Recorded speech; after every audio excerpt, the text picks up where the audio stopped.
Religion is the number one reason that keeps people out of the kingdom of God. You would say, Andre, that cannot be.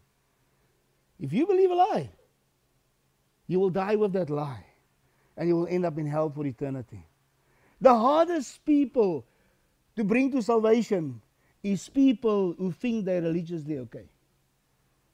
They think, I grew up in the church. I know the Bible. I know how to pray.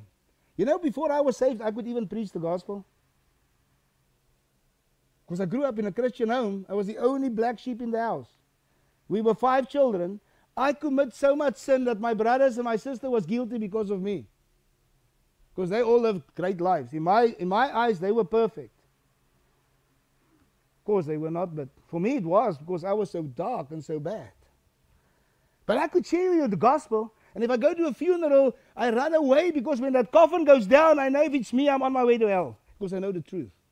But I also knew that I'm not saved. I knew that I would die and go to hell, where I would spend eternity, and so I refused to go to family funerals.